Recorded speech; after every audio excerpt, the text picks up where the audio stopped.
Hello students, আমি সুদীপ্তাস ক্লাসরুমে সকলকে স্বাগত জানিয়ে আজকের টপিক শুরু করব। আজকের বিষয় হচ্ছে জীববৈচিত্র্য সম্পর্কে ধারণা ও তার শ্রেণীবিভাগ। তো জীববৈচিত্র্য সম্পর্কে ধারণা দিতে গেলে আমাদের প্রথমেই যে জিনিসটি জানতে হবে সেটা হচ্ছে জীববৈচিত্র্য কী। জীববৈচিত্র্য বলতে আমরা কি বুঝি?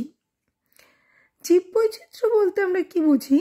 আমাদের চারিপাশের পরিবেশ কিংবা বিভিন্ন প্রকার বাস্তুতন্ত্রে জীবেদের মধ্যে যেসব বিভিন্নতা দেখা যায় তাকে আমরা জীববৈচিত্র্য বা বায়োডাইভার্সিটি বলি।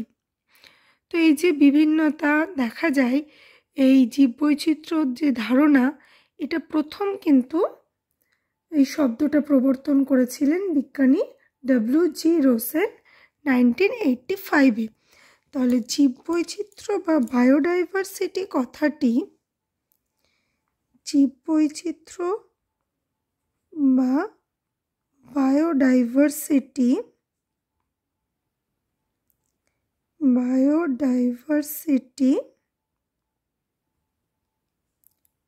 কথাটি প্রথম প্রবর্তন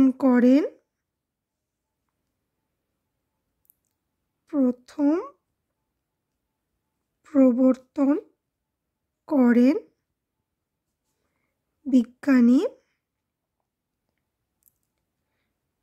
ডব্লিউ.জি. রোসেন 1985-এ।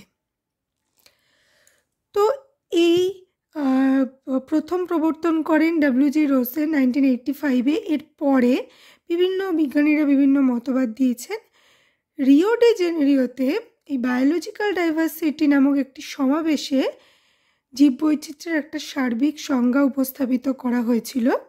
এই সংজ্ঞা অনুসারে জীববৈচিত্র্য বলতে বোঝানো হয়েছে যে কোনো জলাভূমি কিংবা স্থলভূমির বাস্তুতন্ত্রে বা সব রকমের বাস্তুতন্ত্রের অঙ্গ হিসাবে বিভিন্ন জীবের মধ্যে যে প্রজাতিগত দিক থেকে বা আন্তঃপ্রজাতিগত দিক থেকে বা বাস্তুতন্ত্রগত দিক থেকে যেরূপ বিভিন্নতা প্রকাশ পায় তাকে জীববৈচিত্র্য বলে। তো নানা দিক দিয়ে জীববৈচিত্র্য প্রকাশ পায় এবং এই নানা দিক দিয়ে যে জীববৈচিত্র্য প্রকাশ পাচ্ছে তা আমরা কতগুলো উদাহরণ দিয়ে বলতে পারি। দেখো, কোনো বাস্তুতন্ত্রে একই প্রজাতির সদস্যদের মধ্যে বা বিভিন্ন প্রজাতির সদস্যদের মধ্যে আকৃতি ও গঠনগত দিক থেকে পার্থক্য থাকে এবং সেই অনুসারে আমরা জীববৈচিত্র্য দেখতে পাই।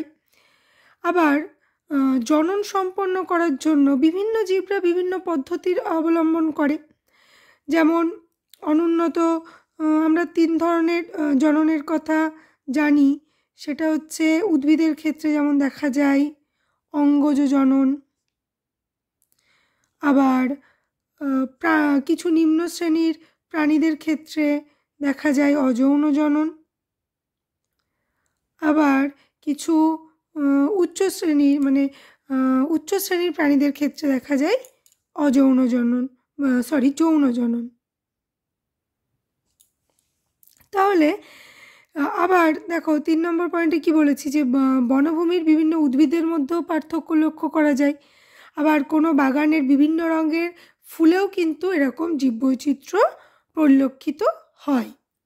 তাহলে এবার আমরা বুঝলাম যে জীববৈচিত্র্য বা বায়োডাইভার্সিটিটা কী এবং তাকে কিভাবে সংজ্ঞায়িত করতে পারি এবং কোন কোন ক্ষেত্রে জীববৈচিত্র্য প্রকাশ পায় সেগুলো উদাহরণের সাহায্যে জানলাম। এবার আসি জীববৈচিত্র্যের শ্রেণীবিভাগে। জীববৈচিত্র্যের শ্রেণীবিভাগ দেখো, আমরা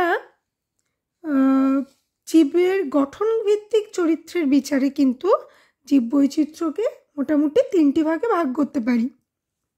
একটা হচ্ছে জিনগত বৈচিত্র্য বা জেনেটিক ডাইভার্সিটি, আর একটা হচ্ছে প্রজাতিগত বৈচিত্র্য বা স্পিসিস ডাইভার্সিটি, আর একটা হচ্ছে বাস্তুতান্ত্রিক বৈচিত্র্য বা ইকোলজিক্যাল ডাইভার্সিটি।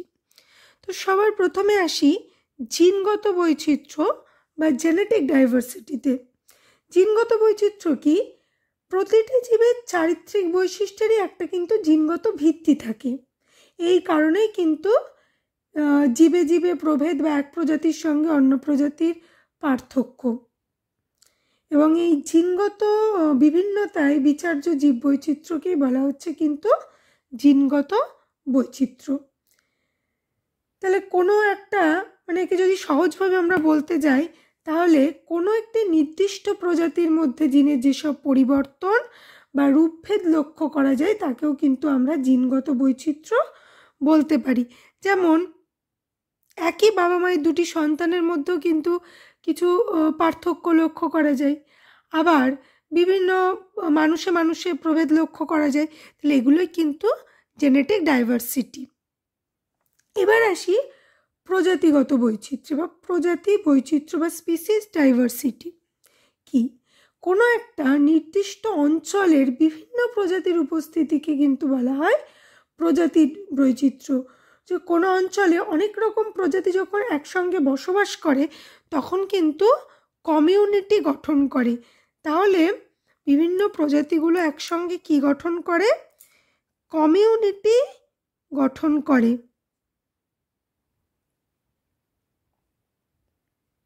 কমিউনিটি গঠন করে। তাহলে জিনগত বৈচিত্র্য সম্পর্কে জানলাম, প্রজাতি বৈচিত্র্য সম্পর্কে জানলাম। এবার আসি বাস্তুতান্ত্রিক বৈচিত্র্য বা ইকোলজিক্যাল ডাইভার্সিটি। এটা কি বলছে? যে একটা বিস্তৃত অঞ্চলে বিভিন্ন বাস্তুতন্ত্রের প্রকারভেদকে কিন্তু আমরা একসঙ্গে বলি বাস্তুতান্ত্রিক বৈচিত্র্য। কীরকম? বলছি বাস্তুতান্ত্রিক বৈচিত্র্য জীব বৈচিত্র্যের কিন্তু পরিচায়ক হয়। কীরকম? বিভিন্ন বাস্তুতন্ত্র জীব বৈচিত্র্যের পরিচয় বহন করে। কীরকম? দেখো, এই বাস্তুতান্ত্রিক বৈচিত্র্যকে আমরা তিনটি ভাগে ভাগ করেছি।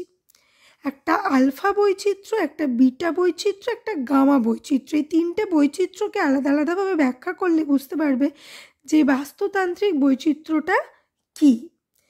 যে জীব কমিউনিটির চরিত্র বিচারে এক বাস্তুতন্ত্রের গঠন অপর বাস্তুতন্ত্র থেকে আলাদা হয় এবং বিভিন্ন বিভিন্ন বাস্তুতন্ত্র জীব বৈচিত্র্যের পরিচয়কে বহন করে। তাহলে প্রথমে আসি আলফা বৈচিত্র্য। আলফা বৈচিত্র্যটা কি? বলছে যে এই বৈচিত্র্যটা হচ্ছে একটা অঞ্চলের বিভিন্ন জীবগোষ্ঠীর মধ্যে বৈচিত্র্য, একটা নির্দিষ্ট অঞ্চলের মধ্যে বিভিন্ন জীবগোষ্ঠীর মধ্যে যে বৈচিত্র্য সেটা হচ্ছে আলফা বৈচিত্র্য। তাহলে এটা হচ্ছে আলফা বৈচিত্র্যটা কি?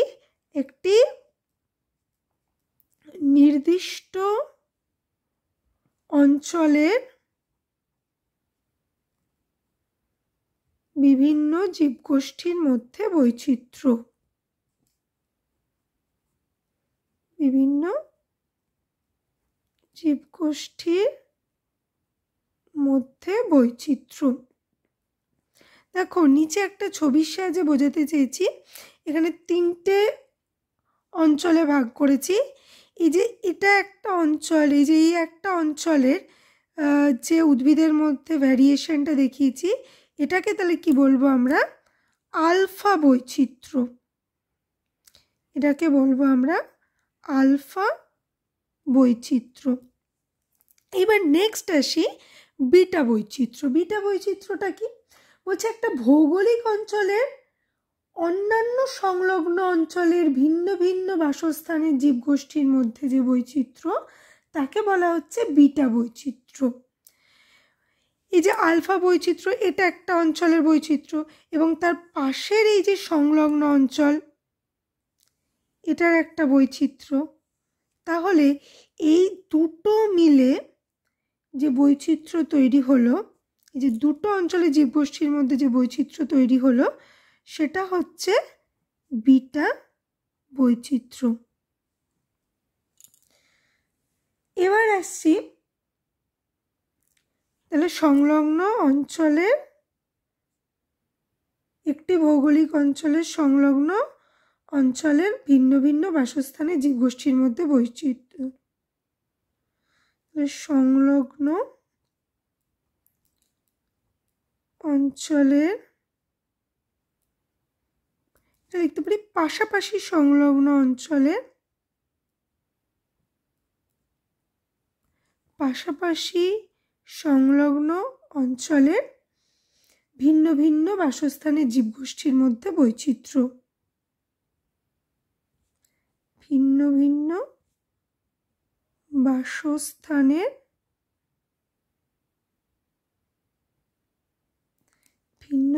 বাসস্থানের জীবগোষ্ঠীর মধ্যে বৈচিত্র্য।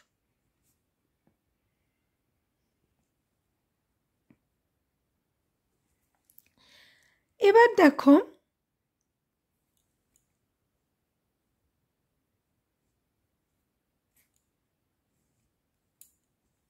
এবার আসি গামা বৈচিত্র্যে। গামা বৈচিত্র্যটা কি? একটা বৃহৎ ভৌগোলিক অঞ্চলের ভিন্ন ভিন্ন বাস্তুতন্ত্রের এবং ভিন্ন ভিন্ন সম্প্রদায়ভুক্ত জীব প্রজাতির যে সামগ্রিক বৈচিত্র্য সেটাকে বলছি গামা বৈচিত্র্য। তাহলে একটা বৃহৎ ভৌগোলিক অঞ্চল এবং ভিন্ন ভিন্ন বাস্তুতন্ত্র এবং বিভিন্ন সম্প্রদায়ভুক্ত, তাহলে এই যে আমরা আলফা বৈচিত্র্য বিটা বৈচিত্র্যকে দেখিয়েছি, আবার তার পাশের একটা বৈচিত্র্য, তাহলে এই যে টোটাল যে তিনটে বৈচিত্র্য দেখা যাচ্ছে, এই টোটাল তিনটে বৈচিত্র্যকে একসঙ্গে আমরা কি বলতে পারি? গামা বৈচিত্র্য। এই টোটাল তিনটে বৈচিত্র্যকে একসঙ্গে বলা হচ্ছে কি? গামা বৈচিত্র্য। তাহলে গামা বৈচিত্র্যটা কি? একটা বৃহৎ অঞ্চল জুড়ে বৈচিত্র্য এবং ভিন্ন ভিন্ন বাস্তুতন্ত্রের মধ্যে বৈচিত্র্য এবং ভিন্ন সম্প্রদায়ভুক্ত জীব প্রজাতির মধ্যে বৈচিত্র্য। তাহলে এই তিনটে ছবির সাহায্যে নিশ্চয়ই বোঝাতে পারলাম যে এই টোটাল বাস্তুতান্ত্রিক বৈচিত্র্যটা কি এবং আলফা বিটা এবং গামা বৈচিত্র্যটা কি। এবার এই যে জীব বৈচিত্র্য, আমাদের বিভিন্ন পৃথিবীর জীব বৈচিত্র্যের হিসাব কিন্তু অনেক, বিভিন্ন প্রজাতির জীব দেখা যায়। প্রায় মানে পৃথিবীর জীবজগতে মোট প্রজাতি সংখ্যা প্রায় 5 থেকে 50 মিলিয়ন, যার মধ্যে আমরা 1.6 to 1.8 মিলিয়ন মতো প্রজাতির পরিচয় জানি বা নাম উদ্ঘাটিত হয়েছে এবং বাকি প্রজাতিগুলোর কিন্তু এখনো সেইভাবে কোনো পরিচয় উদ্ঘাটিত হয়নি। তো তার আগে আরেকটা জিনিস একটু বলি, সেটা হচ্ছে এই যে তিনটে বৈচিত্র্য পড়লাম, সেই বৈচিত্র্য তিনটের মধ্যে যদি আমাকে বলে যে তুলনামূলক আলোচনা করো, তাহলে আমরা এখান থেকে বলতে পারবো যে প্রথম পয়েন্ট আমরা কি বলতে পারি যে আলফা বৈচিত্র্য হচ্ছে কিন্তু একটা নির্দিষ্ট ক্ষুদ্র বাসস্থানের প্রজাতি বৈচিত্র্য এবং এটা একটা সর্বাপেক্ষা ক্ষুদ্রতম একক। বিটা বৈচিত্র্য কি? দুটি আলফা বৈচিত্র্যের মধ্যেকার জীব বৈচিত্র্য এবং দুটি ভিন্ন বাসস্থানের মধ্যে প্রজাতি বৈচিত্র্য। এবং গামা বৈচিত্র্যটা কি? এটা একটা বৃহদাকার এলাকার আলফা এবং বিটা চরিত্রের সমন্বয় এবং বৃহদাকার অঞ্চলের প্রজাতি বৈচিত্র্য বলতে পারি। এবার নেক্সট পয়েন্ট কি বলতে পারি? বেশি আলফা বৈচিত্র্যের অর্থ বেশি প্রজাতির প্রাচুর্যতা এবং বেশি বিটা বৈচিত্র্যের অর্থ হলো বিভিন্ন বাসস্থানে থাকা প্রজাতিদের মধ্যে সাদৃশ্য কম হওয়া এবং বেশি গামা বৈচিত্র্যের অর্থ হলো প্রজাতির পৃথককরণ ও মানে বিভিন্ন ভৌগোলিক অংশীদারিত্ব না থাকা। এবং আরেকটা বলতে পারি কি, আলফা বৈচিত্র্য হচ্ছে একই পরিবেশে থেকে একই সম্পদের উপর নির্ভরশীল জীবগোষ্ঠী এবং বিটা বৈচিত্র্য হলো পরিবেশ তথা বাসস্থানগত বৈচিত্র্যের জীব বৈচিত্র্য এবং গামা বৈচিত্র্য কি?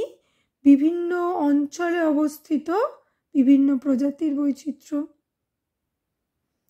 তাহলে এইভাবে আমরা কিন্তু এই তিনটের মধ্যে তুলনা করতে পারি। তো আমাদের ভারতবর্ষ কিন্তু মেগা ডাইভার্সিটি দেশ। মেগা ডাইভার্সিটি দেশ কি? অতি বৈচিত্র্যতম দেশ। আমাদের ভারতবর্ষ মেগা ডাইভার্সিটি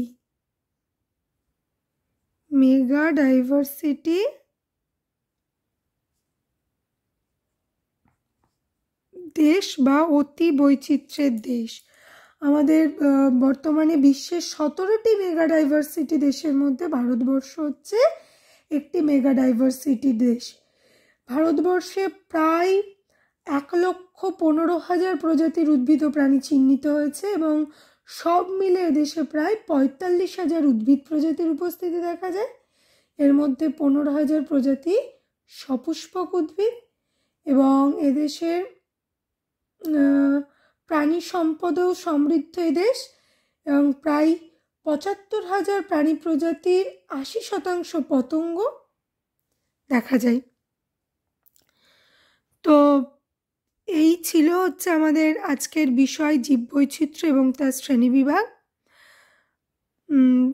তো ভিডিওটা ভালো লেগে থাকলে লাইক, শেয়ার এবং চ্যানেলটিকে সাবস্ক্রাইব করবে। আবার নেক্সট ভিডিওতে নেক্সট কোনো একটা টপিক নিয়ে আসব এবং যদি এখান থেকে কোনো কোশ্চেন থাকে কমেন্ট বক্সে করবে, তার উত্তর দেওয়ার চেষ্টা করব।